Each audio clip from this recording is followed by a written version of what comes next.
Welcome back to the deep dive. Today we're opening up a really crucial file. It sits right at the foundation of, well, all clinical stability, fluids and electrolytes. Right. This isn't just basic physiology. I mean, this is pretty much the operating manual for nearly every pharmacological intervention and safety protocol in acute care. It absolutely is. It's the cornerstone, truly.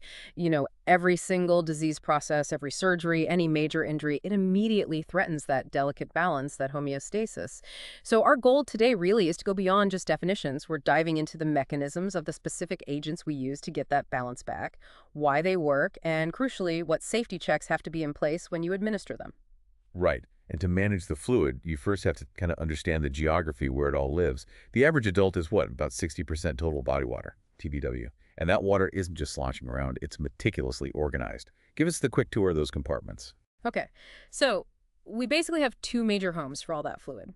About two-thirds of it is intracellular fluid, ICF. That's the fluid inside every single cell. It's where, most of the metabolic action happens. Then the other third is the extracellular fluid, the ECF. That's everything outside the cells. And the ECF itself is further divided, isn't it? Yes, exactly. The ECF is the fluid we're mostly manipulating with IVs. It's split between intravascular fluid, or IVF, that's the plasma inside your blood vessels, and the interstitial fluid, ISF, which is the fluid bathing the cells surrounding them. Think of these compartments like rooms separated by semi-permeable walls.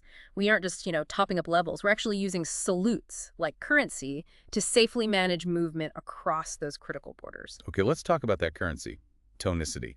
When we pick an IV solution, we're basically deciding which way we want the fluid to move, right? Maybe for the listener, it helps to visualize a single red blood cell and think about the osmotic pressure acting on it. That's a perfect way to picture it. That osmotic pressure defines what we can call the tonicity triangle. First up, you have isotonic solutions. Think 0.9% sodium chloride, normal saline, NS, or lactated ringers. They have essentially the same solute concentration as the inside of the cell. So there's no net fluid shift. Water doesn't really move in or out preferentially. They're ideal for just boosting that ECF volume without messing with the cells themselves. But the moment those concentrations differ, things get interesting and potentially risky. Oh, indeed. Take hypotonic solutions next, something like 0.45% ACL or half normal saline. These have a lower concentration of solute outside the cell compared to inside. So water rushes into the cell trying to dilute that higher internal concentration. We use these carefully for cellular dehydration, but you have to be cautious. Infusing something too hypotonic, like say 0.25% ACL, can cause those cells to swell up and, well, potentially burst. That's hemolysis. Okay, and then the other end of the spectrum, hypertonic solutions. Right. Hypertonic solutions like 3% or even 5% ACL have a much higher solute concentration outside the cell. This creates a really powerful osmotic pull. It literally draws fluid out of the cells and pulls it into the blood vessels to try and dilute that concentrated solution outside. The cells actually shrink. That pull sounds incredibly potent. Now, when we talk about using a high alert agent like 3% saline, what's the single most catastrophic risk we're trying to avoid? And why is the brain such a key concern there? Yeah, the primary risk, especially if you're treating chronic hyponatremia, is changing that concentration too fast. You're trying to pull excess water out of brain cells, right? But if you do it too rapidly, that swift fluid shift can literally shear and damage the myelin sheath cells in the brainstem. It's devastating. It leads to something called osmotic demyelination syndrome, or ODS. And the damage is permanent, irreversible brainstem damage. That single consequence dictates every safety check, every infusion rate calculation we use for hypertonic saline. Wow. Okay. That really underscores why distinguishing between the types of dehydration is so vital. The treatment has to match the specific fluid shift happening. Absolutely critical. You've got to differentiate. First, there's isotonic dehydration. That's where you lose both water and sodium in proportion. Think vomiting, diarrhea. The overall volume is low, but the concentration is relatively balanced. Then you have hypertonic dehydration. Here, water loss is greater than sodium loss, maybe from high fever, lots of sweating. The solutes outside the cells get concentrated, pulling fluid out of the cells. And finally, hypotonic dehydration. This is where sodium loss is greater than water loss. You might see this with certain kidney problems. The ECF becomes dilute, essentially, causing fluid to shift into the cells. Okay, with that mechanism clear, let's look at the actual replacement agents, starting with crystalloids. They seem like the obvious first choice, cheap, readily available, no viral transmission risk. But for experienced clinicians, what's the big drawback? The reason we hesitate to rely only on them for massive volume replacement? Well, the major caveat, the big issue, is they just don't stay where you put them. They leak. They rapidly distribute out of the blood vessels into the interstitial space, even into cells, because they don't have those large protein molecules needed to hold water inside the vessel. They lack oncotic pressure. This means you need truly huge volumes. We often quote needing 5, even 6 liters of normal saline just to raise the actual plasma volume by 1 liter. So while you're trying to fill a tank, you're also massively increasing the risk of fluid leaking into the tissues. You get peripheral edema, pulmonary edema, what we call third spacing. Right, that third spacing issue. Which brings us neatly to colloids, the so-called plasma expanders. These are the protein substances, like albumin or dextrin. They solve that leakage problem, don't they? They do, yes, and their mechanism is quite elegant. Colloids are essentially large protein particles too big to easily pass out of the blood vessels. They work by increasing the colloid oncotic pressure, or COP, inside the vessel. They create that higher solute concentration within the bloodstream itself. So they act like magnets, actively pulling fluid from that interstitial space back into the intravascular space. Very efficient volume expansion. That sounds effective, definitely. Uh-huh. But pulling all that fluid back into the circulation so quickly, that must put a significant strain on the heart, right? It absolutely does. While they're very useful, especially when someone's total body protein level drops below about 5.3 grams per deciliter, their use is contraindicated. It's a no-go in patients who can't handle that sudden volume surge. We're talking conditions like heart failure, severe anemia, and renal insufficiency. And just a practical point, human albumin comes from donors, so it's expensive and the supply can be limited. Okay. And finally, rounding out the agents, we have blood products. They share that volume-boosting aspect of colloids, but they offer something completely unique. Yes, they're the only fluids we administer that can actually carry oxygen thanks to hemoglobin. Whether it's packed red blood cells, PRBCs, often used for significant blood loss, say over 25%, or fresh frozen plasma, FFP, these are fundamentally biologic drugs. And with blood, there's that absolutely non-negotiable safety rule about administration that everyone needs burned into their memory. Absolutely. Critical point. Blood products must only be administered with normal saline 0.9% ACL, nothing else.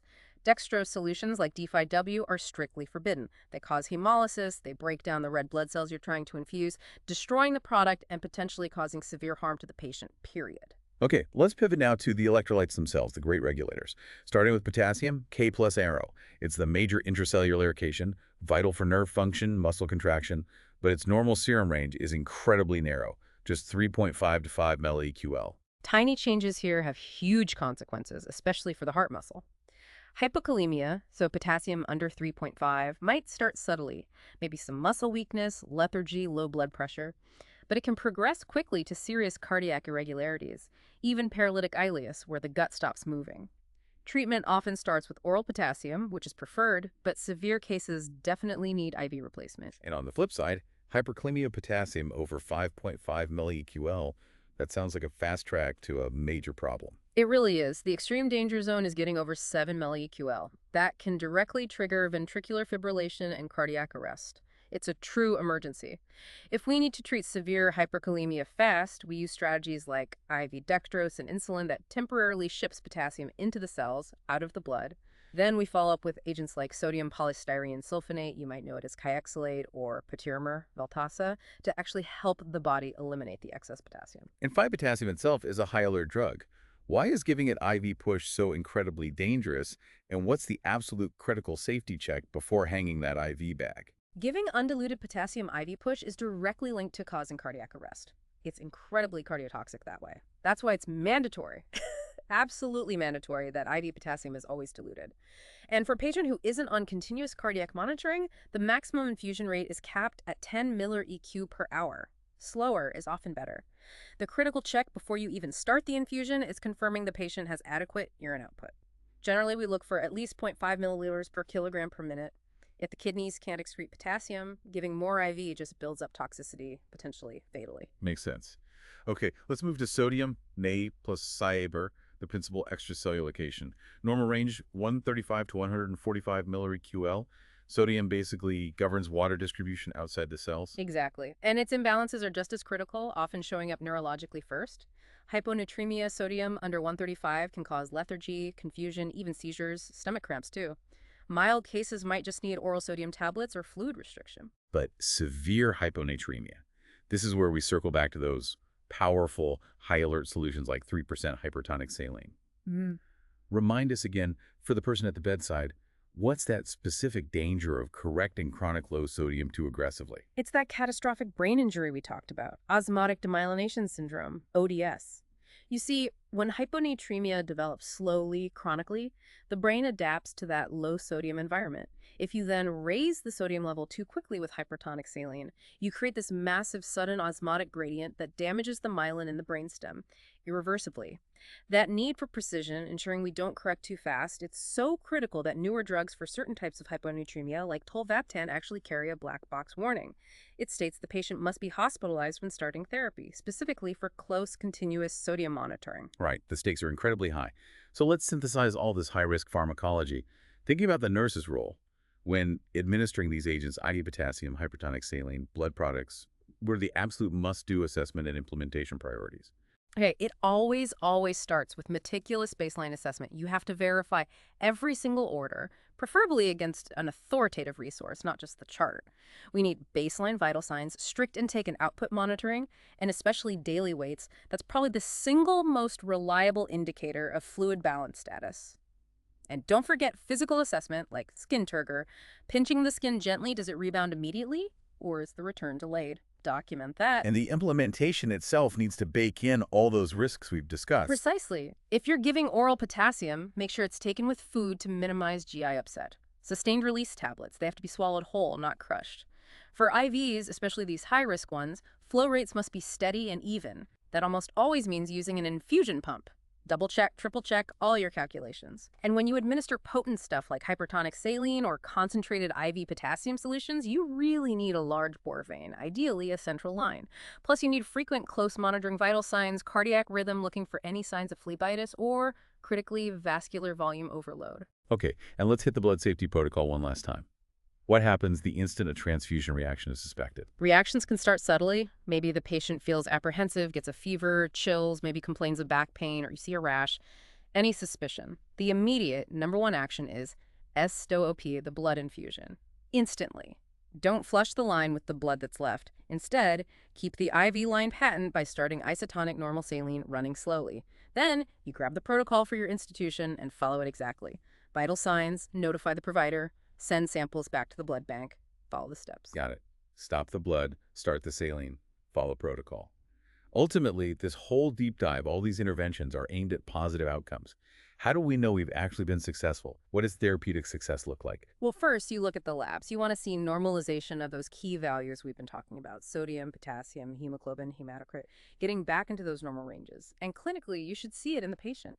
Improved vital signs, blood pressure stabilizing, heart rate normalizing. You should see a clear reduction in any edema. And importantly, the patient should feel better. Reporting improved energy levels, better tolerance for their activities of daily living.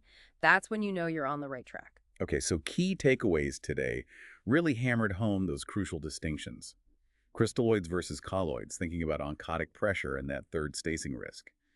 The critical high alert status of both hypertonic saline, because of ODS, and IV potassium, due to cardiac risk. And that absolute requirement for 0.9% ACL, normal saline with all blood products, no exceptions. Right. And maybe if we connect this back to that bigger picture, really appreciate the challenge of speed. We saw how correcting chronic low sodium too quickly leads to that devastating, irreversible osmotic demyelination syndrome. Which leaves us with a really powerful final thought for you, the listener. When you're treating a deficit, how fast is too fast? The fact that overzealous correction can cause such catastrophic injury really highlights that pharmacology isn't just about giving a drug, it's about practicing meticulous, life-saving precision. Absolutely. Appreciate that delicate balance and appreciate the absolute necessity of careful, continuous monitoring with every single drip, every single dose. That wraps up this deep dive into fluid and electrolyte management. Thanks so much for joining us today. Yeah, thanks for listening. We'll see you next time on The Deep Dive.